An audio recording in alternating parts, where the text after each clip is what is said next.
Olá pessoal, retornando justamente ao nosso bate-papo, onde nós encerramos e agora nós estamos indo para a nossa segunda parte desse papo extremamente interessante, onde eu quero dizer antes de mais nada, Michel, se o camarada for em uma festa e ele beber, ele é autuado, isso continua? Continua. Então, se você beber... Ok.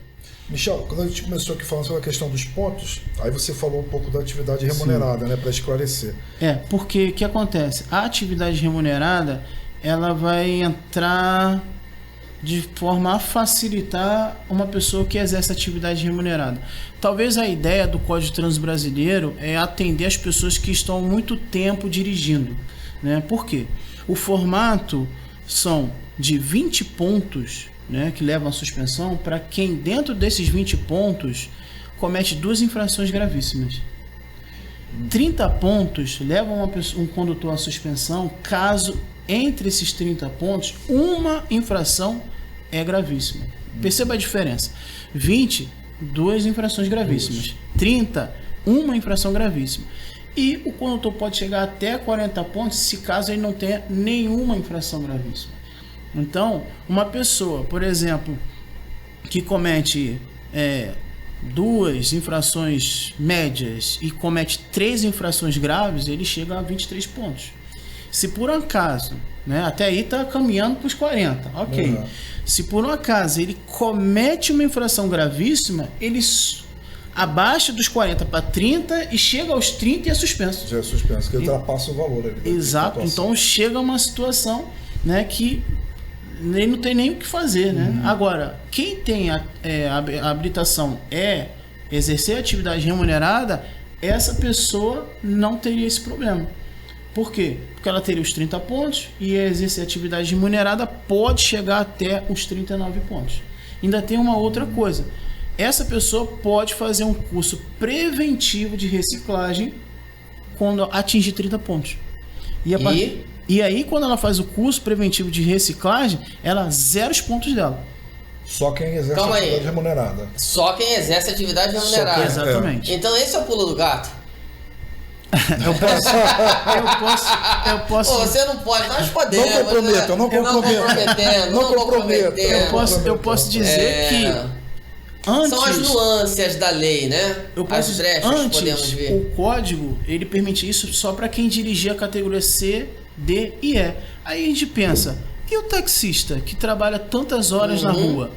Acaba, lógico, outras pessoas se beneficiando. Que está mais sujeito a levar multa do que o próprio caminhoneiro. Dirigindo dentro da cidade. Ainda mais hoje que é táxi, é Uber, 99. Os aplicativos aí. Por aí vai. Tem sem fazer aí. Comercial deles, né? Rola agora você pede aí. Rola um cascalho aí, o pessoal do 99. Pessoal do Uber aí. Dá o PicPay vai fazer um comercial de outro. Entendi, vou até beber água para não vambora. Então, mas com relação ainda a essa questão aqui, porque a gente estava conversando sobre a questão de multa, tinha uma situação aqui que eu queria perguntar para você, rapaz. Com relação à pontuação. Sim. Acho que é legal você pontuar aqui, por exemplo, pontuações, infrações gravíssimas, que a gente às vezes nem leva em conta que são e que pode nos fazer perder a habilitação. Sim. Tem uma infração que é 2 infrações, né? Eu não vou dizer tantas, porque assim, tem muita acho que a grande maioria das infrações são gravíssimas, né? Uhum. Mas tem 2 assim que as pessoas cometem absurdamente, que é o avanço do sinal. Então, se você avança o sinal vermelho, 3 na verdade, né? Avanço do sinal vermelho, né? É uma gravíssima. Se você estacionar num local onde que o local está separado, né, para uma pessoa que tem deficiência física, né? Ou ainda se você exceder a velocidade acima de 50% da velocidade máxima permitida. Agora, olha que perigo. Temos muitas vias locais na cidade. Muitas vias locais. Uhum. Michel, o que é uma via local? Via local é uma via que não tem pretensão nenhuma de ir de uma região para outra da cidade. Então, as Ela ruas... só gera movimento elas- ali. Exato, você sai do seu logrador, do seu lote lindeiro, quando a gente fala no código de trânsito, você sai do seu terreno, sua casa, e aí você sai, você tem que passar pelas ruas do bairro. É aquele café, Marcelo, que você tá me devendo, entendeu? Sim. E aí eu vou lá tomar aquele café na sua Como eu casa. vim aqui, comi aquele pãozinho. Foi, é isso aí. E aí, E você... não cometi inflação, viu? E não cometer, exatamente. E aí você- Não cometam inflação. E aí você passa pela rua e a rua é 30 km por hora. A partir do momento que você passa a 50 km por hora, você já cometeu uma infração gravíssima com suspensão do direito de dirigir.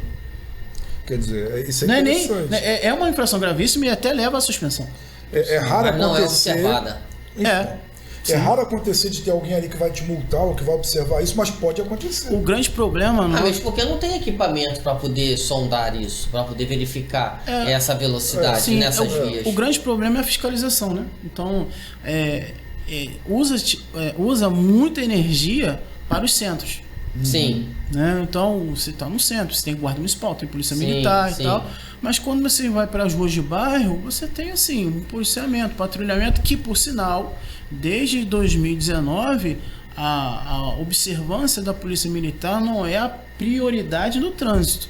Hoje em dia a gente não vê mais blitz da polícia militar fazendo blitz de trânsito. Ela sim pode fazer a blitz para uma pessoa, verificar se ela é um suspeito de furto, de roubo, de alguma coisa, pede para todo mundo sair do carro, mas não está lá com aquela intenção. E pode autuar? Pode, porque é agente de trânsito. Mas não tem essa pegada, vamos colocar assim, não tem essa pegada de trânsito mais. O foco da Petran hoje ela tá mais nas rodovias estaduais. Porque é onde eles Aí têm que obrigatoriamente estar. A Petran, BPVE, né, o Batalhão de Patrulhamento de Vias Especiais, tem lá na linha vermelha. Sim, a gente vê muito ali. Você tem um pouco mais isso. Tudo bem. Tá certo. Agora, tem uma coisa muito legal, que todo mundo aí, de repente, tá com essa dúvida aí. Fui viajar, tô de férias, vou meter o pé, vou lá pra região dos lagos, ou então vou lá pra Minas Gerais. Falando isso, eu estive lá em Minas Gerais essa semana, Marcelo. Eu vi a foto que você que mandou cidade lá. maravilhosa, povo mineiro, um beijo no coração de Mal vocês. me chamou, comeu um pão de É queijo. verdade. Fui lá. Nem comi trouxe uma queijo. goiabada Eu com fui queijo. na cidade, pastor, que faz o melhor doce de leite da América. Não acredito. Sabe o que é isso? Não acredito, eu só acredito provando. Viçosa. E eu nunca comi um doce de leite igual, realmente é uma delícia. Tô aí fazendo propaganda de Viçosa agora. E vai cair muito. Irmãos de cascalho. Viçosa, mandem pra nós Mandem. provarmos aqui. Esse doce de leite com queijo. O queijo é maravilhoso. E aí, nessa viagem, e aí batendo papo, conversando, um bate-papo gostoso, agradável, chegou aquele bendito pardal. Plim, passei por ele, fui multado. E agora, o que eu faço? O que eu vou fazer? O carro não é meu, aí a multa chegou lá na casa do meu amigo, o que eu faço? Ou o carro é meu, Isso aí. e aí eu quero justificar, eu quero recorrer, porque o direito, mesmo você, é direito de todos recorrerem, né? Sim. Ou até mesmo é uma multa que realmente não condiz com a realidade. Tem coisas que acontecem do tipo, você tá no quilômetro, por isso que é importante, eu observo muito esse negócio de quilômetro quando eu vejo o radar. O radar tá no quilômetro tal, a multa chega apontando que aquilo ali aconteceu, por exemplo, você passou no quilômetro 90 e a multa vem como quilômetro 50. Sim. Isso aí Que tem uma velocidade diferente, né? que são. Sim. E aí você pode recorrer porque você vai ver que por não aí tem você fundamento. vai provar uma série de questões, mas tem que provar a localidade.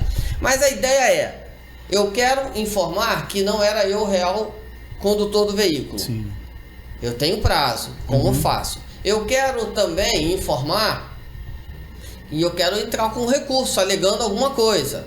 Como eu faço? Ou, por exemplo, também hoje tem a multa na hora da transferência do veículo. Você tem 30 dias para fazer a transferência. Se você não fizer a transferência, você é notificado. E aí, como é que funciona essa questão de recurso, de troca de real condutor, agora com essa nova legislação? Certo. Vamos lá. São algumas coisas diferentes, né? Sim. Então, São 3 perguntas e uma. primeiro, uma pessoa é autuada. Vale entender que autuação é diferente de notificação. Ué, Michel, como assim? A autuação é nada mais, nada menos que um registro de que você cometeu um erro, ou seja, cometeu uma atitude contrária ao código ou às resoluções, né? E aí quando você é pego em flagrante, foi parado e aí e tal, o agente de trânsito te entrega uma autuação. Então você foi autuado. Que ainda não é a multa. Autuação é como se o irmão mais velho visse o irmão mais novo fazendo besteira. Aí ele fala, vou falar pra minha mãe. Ou seja, ele caguetou. Né? Melhor, vou falar pro meu pai, que aí o couro Exatamente. Come, né? Então, muita gente acha, por exemplo, que o PM, ele multa. O PM não multa. O guarda municipal não multa. Nem a Polícia Rodoviária Federal multa. Porque eles são agentes, né, da autoridade de trânsito. E quem é a autoridade de trânsito? É o Detran, porque ele é o órgão máximo executivo do estado. É ele que vai emitir a multa. É ele que vai penalizar, né? Mas então tem todo um processo. Quando você recebe a autuação é porque foi ali em flagrante, foi entregue na mão da pessoa. Quando não acontece isso, conforme o teu exemplo do radar, passou, o pardalzinho foi lá, tirou a fotinha. Isso tem que ser noticiado, vai ter que ser entregue essa notícia para a pessoa que é proprietário, porque o radar não consegue identificar uma pessoa, então vai passar essa responsabilidade para o proprietário. Então vai ser chamado de notificação da autuação, certo? Entregou para o proprietário recebe e ele tem um período para procurar quem dirigiu. Então ele vai te procurar. E aí o que acontece? Antes o prazo era 15 dias. Os prazos, na verdade, pelo código, eles são uns, mas às vezes aquele que está te autuando, notificando, te dá um prazo até muito maior. Eu já vi casos de 45 dias, mas pelo Código de Trânsito Brasileiro é 15 e passa a ser 30, né? Então ele dobra ali para o proprietário apresentar o real infrator. Vale lembrar que quando uma pessoa, um proprietário recebe uma notificação, ele tem 3 opções. Ou ele se cala, aceita que errou, né? Eu acho que seria até mais honesto, né? Se você sabe que você errou, fazer o quê? Fazer. Né? Eu tenho direito de resposta porque a própria Constituição Federal prevê isso, é um direito do cidadão, um direito de resposta contraditória. Mas eu posso não me manifestar. Não me manifestei. É uma. A segunda coisa é você apresentar um real infrator. Né? Se não foi eu que dirigi, foi fulano de tal. Então, ambos têm que procurar, né, conforme o endereço da notificação, o local, porque eles dão a notificação, dão os locais aonde você tem que entregar a interposição de recurso. É o que as pessoas na rua chamam de recorrer à multa. Não se recorre à multa, você interpõe recurso. Porque multa, como eu falei no início do nosso encontro, multa é uma penalidade. Você ainda não foi penalizado. Então você vai até lá com a pessoa que cometeu a infração, né? Ou simplesmente vai lá, pega o formulário ou imprime o formulário, vai depender de quem está te notificando, né? Aí tem instituições que facilitam bastante, você consegue imprimir todos os formulários. Então, essa interposição de multa, de recurso, ela vai ocorrer no período entre notificação até a chegada da multa, é isso? A notificação é o primeiro passo. Você só sabe que você está sendo acusado pela notificação. Sim. E aí você vai ter um período para você responder contra isso. Depois que a multa chegar, a multa de fato chegar, não cabe mais recurso. Não tem recurso. Você já foi. Na verdade, existe o que nós chamamos de segunda instância. Isso continua conforme a lei normal. Isso continua. Segunda instância, você tem que procurar o Conselho Estadual de Trânsito, o CETRAN, né, e no Distrito Federal com o Trandif, para você recorrer em segunda instância. Aí, de fato, você já foi penalizado e você interpõe um recurso em segunda instância. Né? Aí tudo bem, uma pessoa fala, vou recorrer à multa, de fato, sim. Mas o normal, o que acontece é a primeira instância mesmo. A pessoa recebe a notificação. Recebeu a notificação, ela tem direito a não se manifestar, apresentar real infrator ou interpor recurso ela se defendendo. Né? Então, por exemplo, foi pego o excesso de velocidade até 20%, infração média. Né?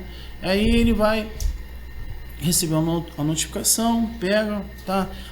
Esse dia eu fui levar minha esposa para maternidade, porque ela estava passando mal, eu achei que ela fosse ganhar bebê, e eu corri um pouquinho. Beleza, ele vai chegar, vai interpor recurso, vai apresentar, e ele vai ter que anexar o quê? Ele vai ter que anexar o que prova o que ele está falando. A necessidade que ele teve. Isso. Aí ele vai entregar nesses endereços que estão descritos na notificação. Chegando lá, que é entregue, existe uma comissão, um grupo de pessoas chamada... Vai avaliar. Isso tem um nome, JARI, Junta Administrativa de Recursos de Infrações. Na prefeitura é chamada de defesa prévia, né? Isso é passado para eles e a primeira coisa que eles vão verificar é a veracidade da informação. Né? Opa, tem um anexo aqui. Ele não está julgando ainda. Ele não está julgando, é porque ele estava numa situação de socorro emergencial.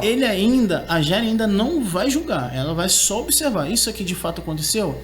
Tá, beleza. Porque é muito fácil, eu poderia criar uma desculpa e a JARI julgar em cima da desculpa. Não, sim, a JARI, para não perder tempo, julga a veracidade. Ok, isso aqui de fato aconteceu?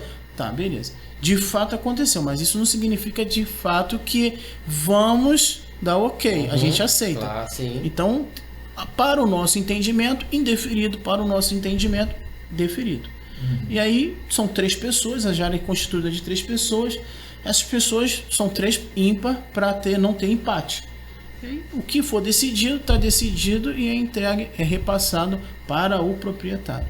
Né? Vale lembrar que, vou até colocar um outro assunto aí, que quando você não faz uma comunicação de venda, você está sendo solidário. Né? Por exemplo, você tem um carro, vende esse carro para alguém, essa pessoa comete infração, a notificação vai vir para quem? Para ele? Não, vai vir para você, porque você, para o Detran, você ainda é o responsável.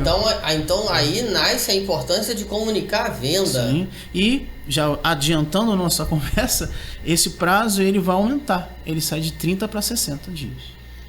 E interessante aqui. Para quê? Para transferência? Vai passar a comunicação de venda. A comunicação de venda. Isso. E essa comunicação, ela antigamente era feita no Detran, agora é no cartório, tem um negócio desse, né? Tudo começa no cartório. Você chega no cartório, reconhece firma. É feito um contrato entre 2 pessoas e aí isso é registrado pelo CRV, Certificado de Registro de Veículo. É o que as pessoas chamam de registro de compra-venda. Exatamente. Popularmente falando, o verdinho. Não, o verde é o CRLV. Esse aí é o recibo de compra e venda. O recibo de compra e venda, tá aí, certo. Pega isso, reconhece em firmas, o comprador e o vendedor assinam, é autenticado. Aí são 2 responsabilidades. Aquele que compra tem a responsabilidade de fazer um novo CRV, um novo recibo, com o nome dele de proprietário. E aquele que vende, ele tem a sua responsabilidade de fazer a comunicação de venda. Tem gente que fica anos e anos e anos sem fazer a comunicação de venda.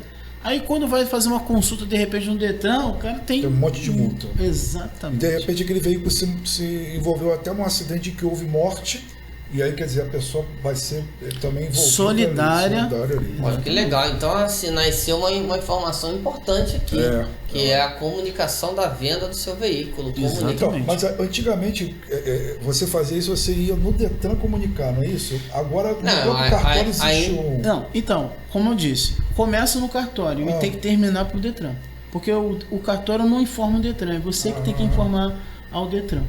Tá. Você chega e faz isso em qualquer Detran? Você agenda, vai até lá. Consegue fazer online hoje?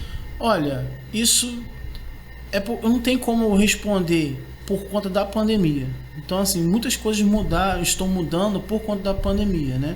Mas o normal é você ligar, fazer agendamento, ir lá e atender, entregar e essa semana mesmo eu fiz um recurso junto ao Detran, porque o que está acontecendo comigo? Eu estou pedindo vistoria e eles estão dizendo que eu não paguei o meu seguro obrigatório. Meu seguro obrigatório está pago.